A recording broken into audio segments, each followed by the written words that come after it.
Okay, it's a real honor to have Dr. Courtney Townsend, Robertson Poth Distinguished Chair in General Surgery, Professor in Department of Surgery at the University of Texas Medical Branch in Galveston, as part of the Heroes and Legends series for the SSO. Um, prior to uh, prior to being the Robertson Poth Professor, Dr. Townsend was the John Woods Harris Distinguished Chair of the Department of Surgery from 1995 to 2014. He is the consummate academic surgeon, president of multiple professional organizations, including the American College of Surgeons, the Texas Surgical Society, the American Surgical Association, and the Southern Surgical Association. He's been chair of the American Board of Surgery from 2006 to 2007, editor-in-chief of the Saveston Textbook of Surgery for the last 6 editions, PI of a highly productive NIH-funded research laboratory, has served on multiple study sections, has 370 peer-reviewed publications, and over 100 book chapters and reviews. He's mentored countless numbers of students, residents, fellows, and faculty. Dr. Townsend, it's a real honor to speak to you today, this afternoon. I know a lot of junior people and probably senior people would like to know your secret sauce for success. You've been highly successful as an academic surgeon. So It's a thank you. pleasure to talk to you. Thank you.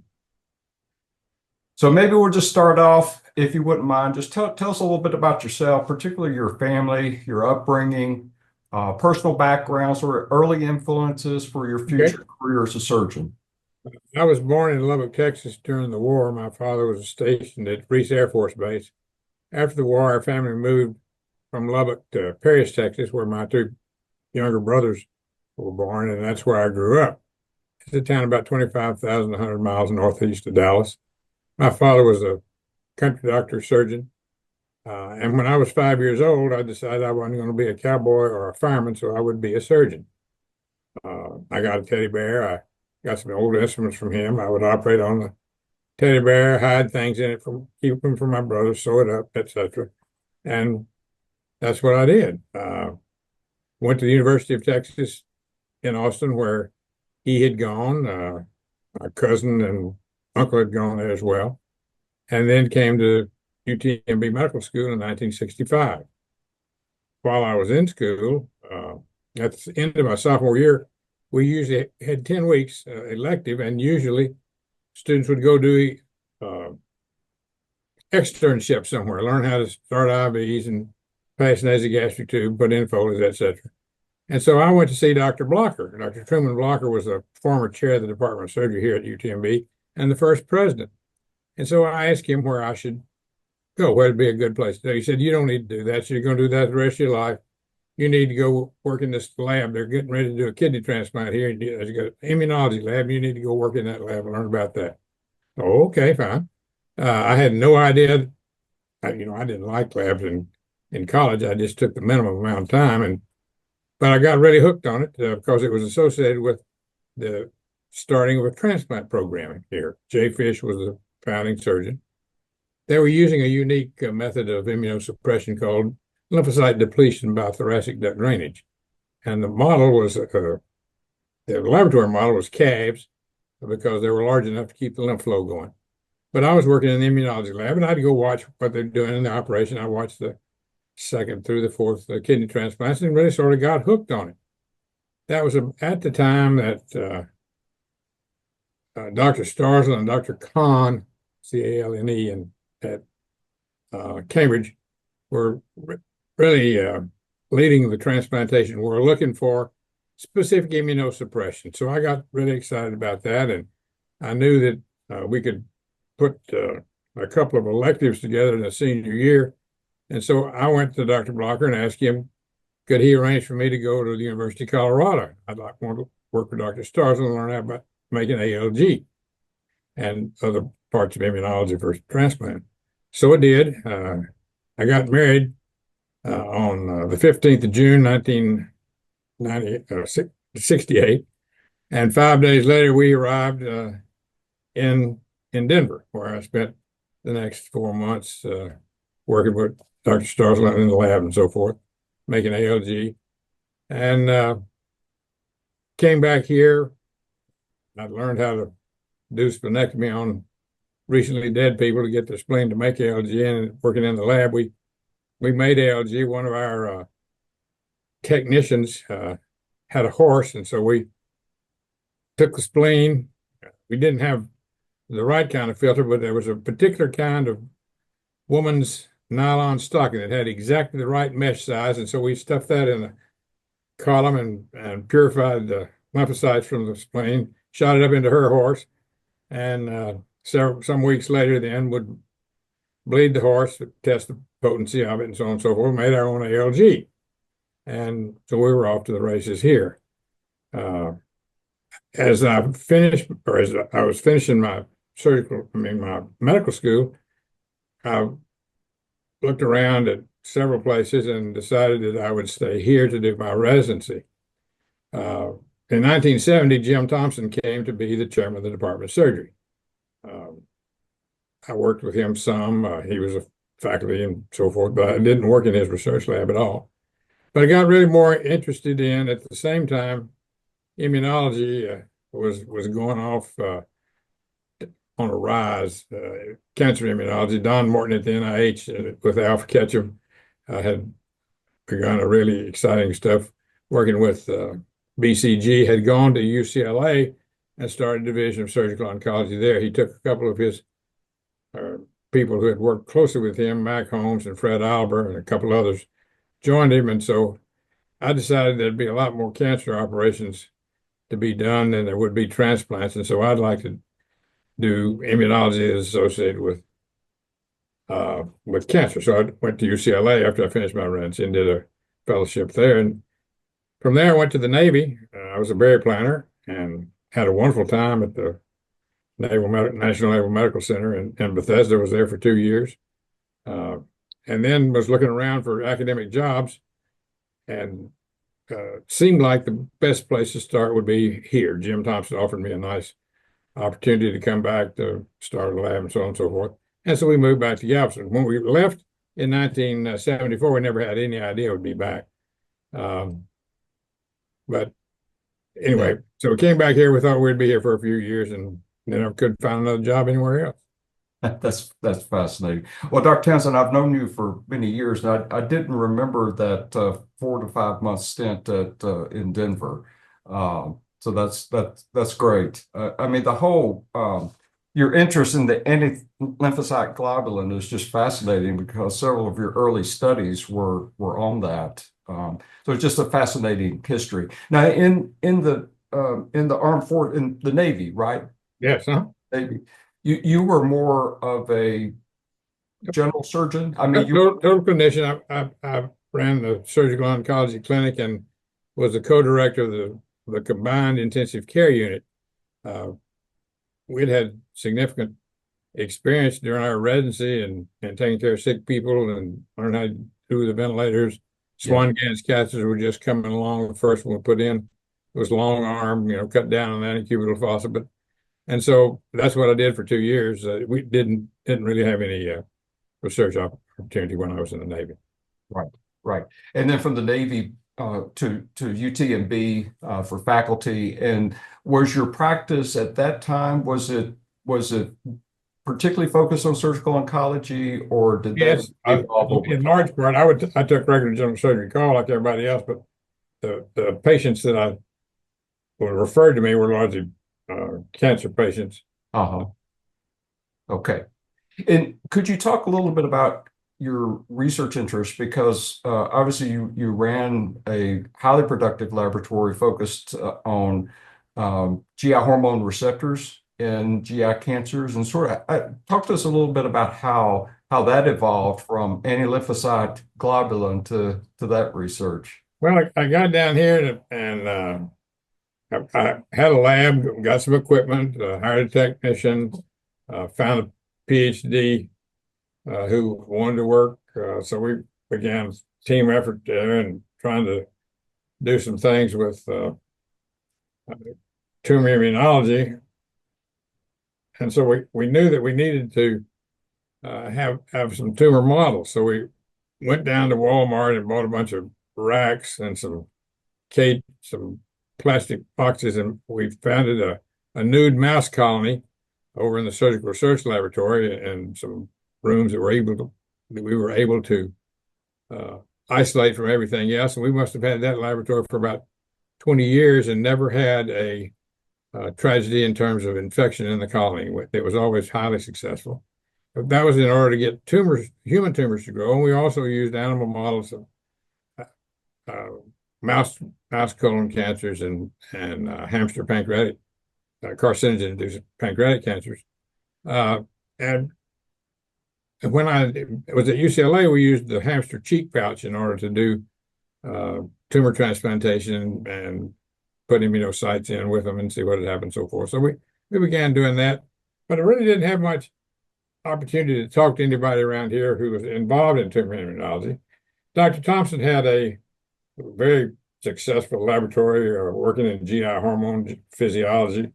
That he and Phil Rayford, his longtime colleague, had developed radioimmunoassays for gastrin, cholecystokinin, and secretin, and others. And so I started going to their lab meetings on Monday mornings and Wednesdays at noon just to listen to people talk about science. I thought that was sort of interesting. I didn't really have anybody else to talk to.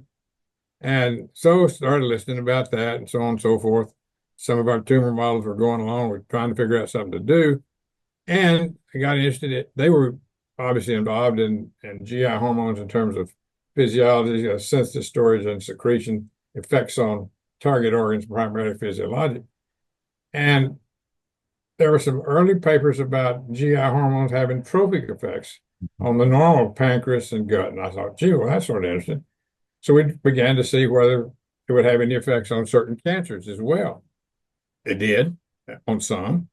Some tumors had specific peptide receptors on their surface.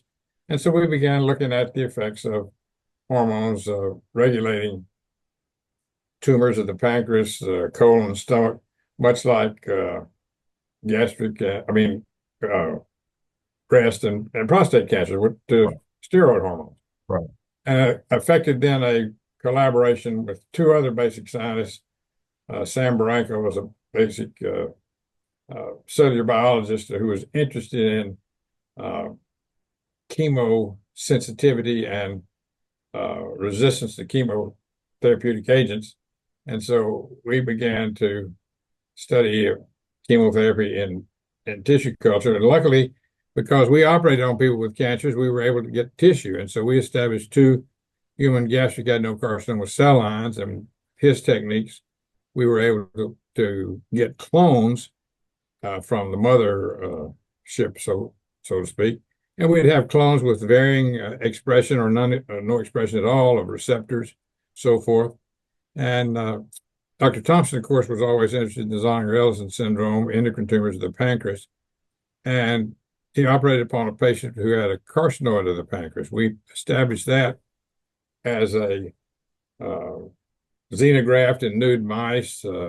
Were able to get it to grow in tissue culture, and I think still is the only functioning human endocrine tumor cell line in existence. We also had for a period of time a couple of gastrinomas, but they sort of petered out. We never could get them to grow in tissue culture, and so we lost those. But anyway, then we got interested in hormone receptors and mechanisms of signal transduction, working with Kerry Cooper, who was the chairman of pharmacology and interested in parathyroid hormones and mechanisms of action. And so we spent a lot of time working out mechanisms of action, why certain tumors would respond, why they wouldn't, so on and so forth. And so that's where we spent the rest of the time. Yeah. Working together with Dr. Thompson and with the fellows as well. Well, it's a fantastic group that you and Dr. Thompson built. So was really proud to be a part of that. And, I look back at the time for the nude mouse colony, Dr. Townsend. I mean, I view you as one of the early pioneers. I mean, of course, the buzzword now is patient-derived xenografts or PDXs, but that wasn't a term that was even fashionable at the time. I mean, the fact that you were taking tissue from surgical specimens and planning. I mean, almost every specimen that was taken out in the OR was Oh, being yeah, for a good planned. while, we would be sure we'd check the OR list. If we weren't operating and somebody else was, we'd be down there to get tumor because you had to select it very carefully. You had to have the pathologist look at it. Oftentimes we would get it from the edge of the tumor so that they would, particularly for colon cancer, so they wouldn't be contaminated. We Right. lost a lot, but we were able to get some too. As well, the wonderful thing about the the endocrine, the carcinoid tumor called the bond cell that you've worked with a lot and others, it was a wonderful factory. It would do all kinds of things. You could Exactly. inspect it with various different receptors. You could study pathways of signal transduction. You could make knockouts and so forth. It was just really exciting to be Exactly. able to do that with functioning human tumor. Right. Right. But just thinking back at those times, I mean, but back in the 1980s, I mean, really, PDXs were never uh, a thing at the time. And I think you were really an early innovator of that. So very much appreciated. Well, Um, people that were doing animal tumors, and we figured, well, we were taking care of patient exactly. tumors, so we might as well Exactly. work on that. Exactly.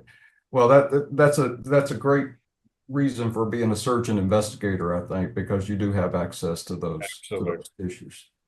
Talk to us a little bit about your mentors, and I know Dr. Truman Blocker, you've already mentioned him, but I'd love to hear about, who you consider to be your mentors coming up. My surgical hero is Sally Abston. She was uh, the first woman surgeon resident here at UTMB. When I was a student, she had finished and was the general surgeon in charge of the Shriners Burns Institute, the acute care side. It was run by Dwayne Larson, who was a plastic surgeon. Shriners Burns, it was the first Shriners hospital here, opened in 1964, and she ran the general surgical side. I worked with her as an intern, taking care of sick patients, really enjoyed it. She was a confident surgeon. She could always be there and never let anybody down. Uh, Knew how to do all kinds of stuff, and I learned a great deal about patients, about surgery, about life. She's just wonderful. Jay Fish was the other. He was the founder of the transplant program that I'd worked with ever since I was a medical student before I even knew Sally.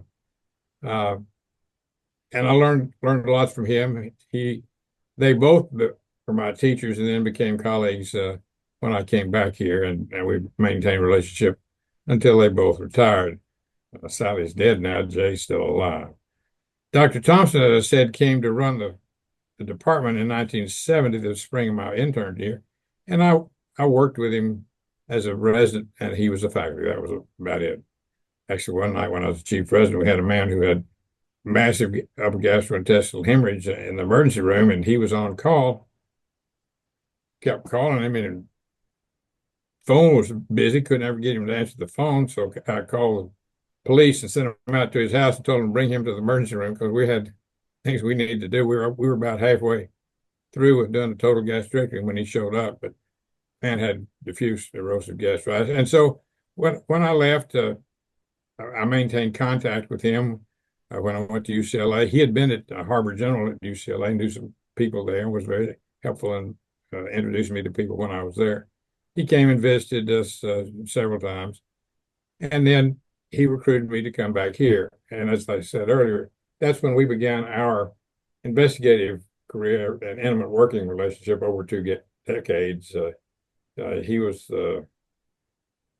a great visionary, a true surgeon and scientist and scholar, and learned lots from him about how you do those things. So I think those were my greatest colleagues. Of course, the people at LA, Don Martin, Fred Oliver, and Mac Holmes.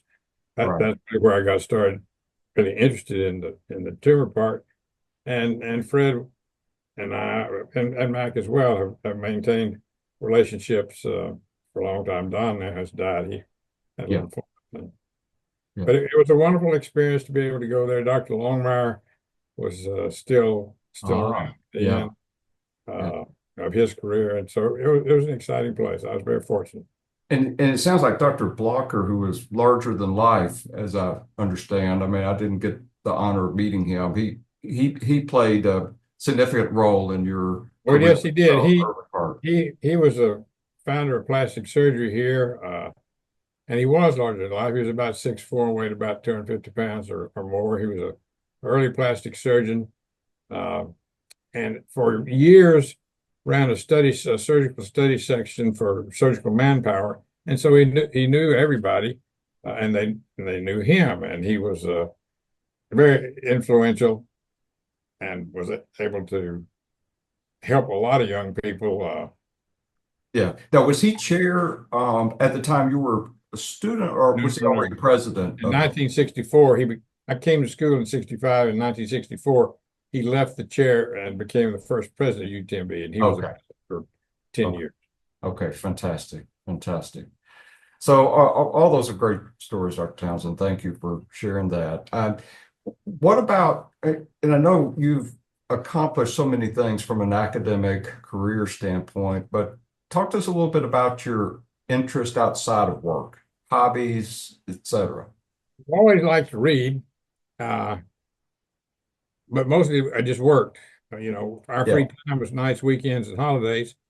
A classmate who was a radiologist in Houston built a beach house here in Galveston in 1985, and there were about four couples that who had all been in the same class and had been together. Three of them were married when they came to school. Mary and I got married at the end of my junior year.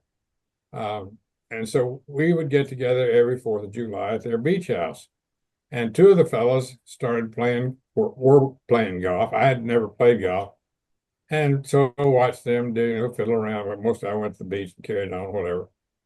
And then one year, it was when Jim was the president of the American Surgical, and the meeting was in Palm Desert. We were at the meeting, sitting up at the veranda at the bar, just as sunset was occurring, and Ted Copeland and I can't remember who he was with. They'd been playing golf, and they came in after finishing 18 holes. It was a beautiful sight. Harvey Sugarman, that's who it was. Ted and Harvey Sugarman. And I hollered at them and whatever. And I said, I need to do that. That would be just wonderful. So my daughter had gone away to college in 1990, and so I had some more time. We had a Japanese colleague in the lab who played golf, and so on. We had a holiday on Good Friday. Don't have those anymore, of course.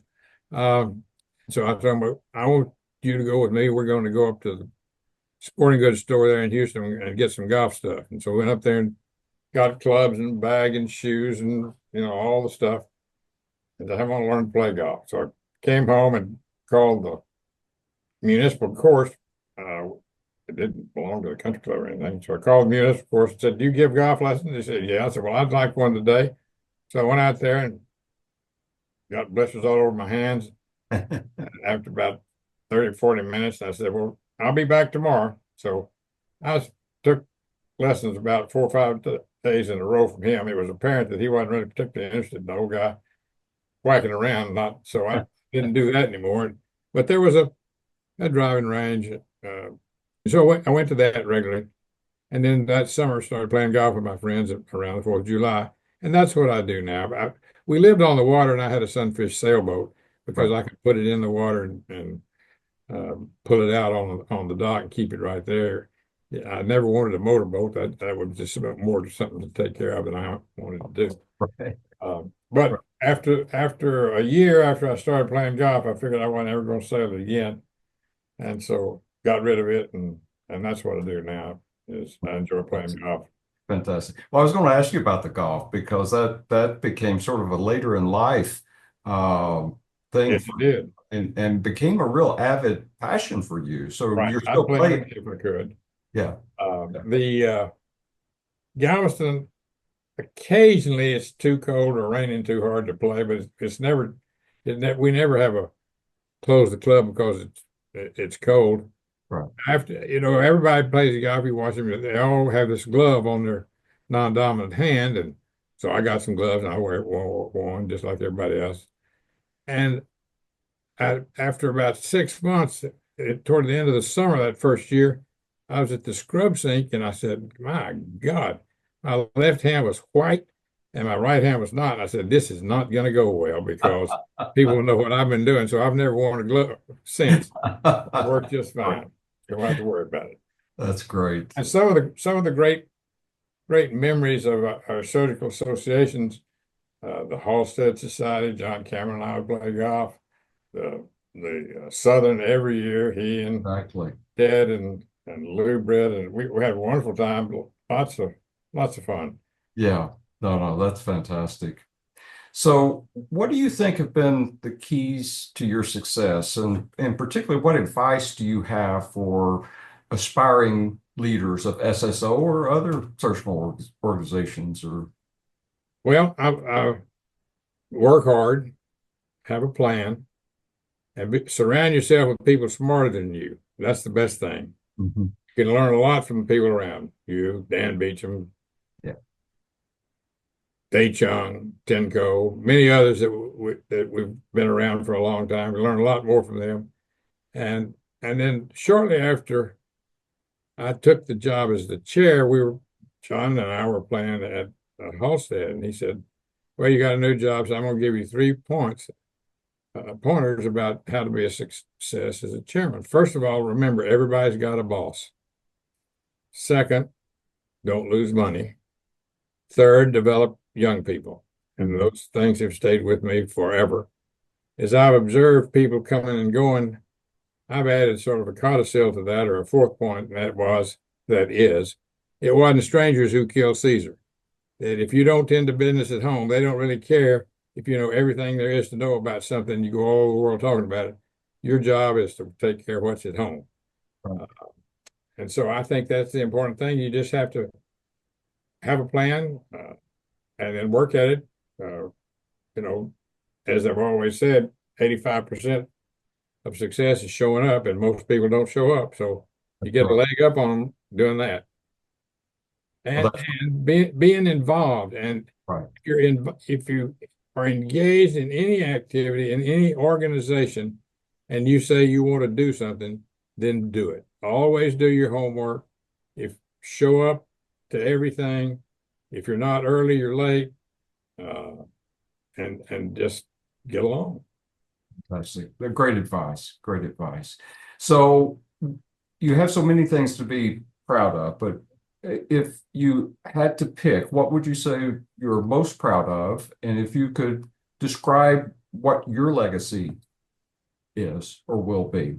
Oh, Dr. Thompson had a sign in his office. It was a quote from Henry Brooks Adams, the grandson of John Adams, the great grandson of John Quincy, or the reverse, whichever one was first. And it came from a book that he wrote, The Education of Henry Adams. And it said, "A teacher affects eternity. He never knows where his influence will stop."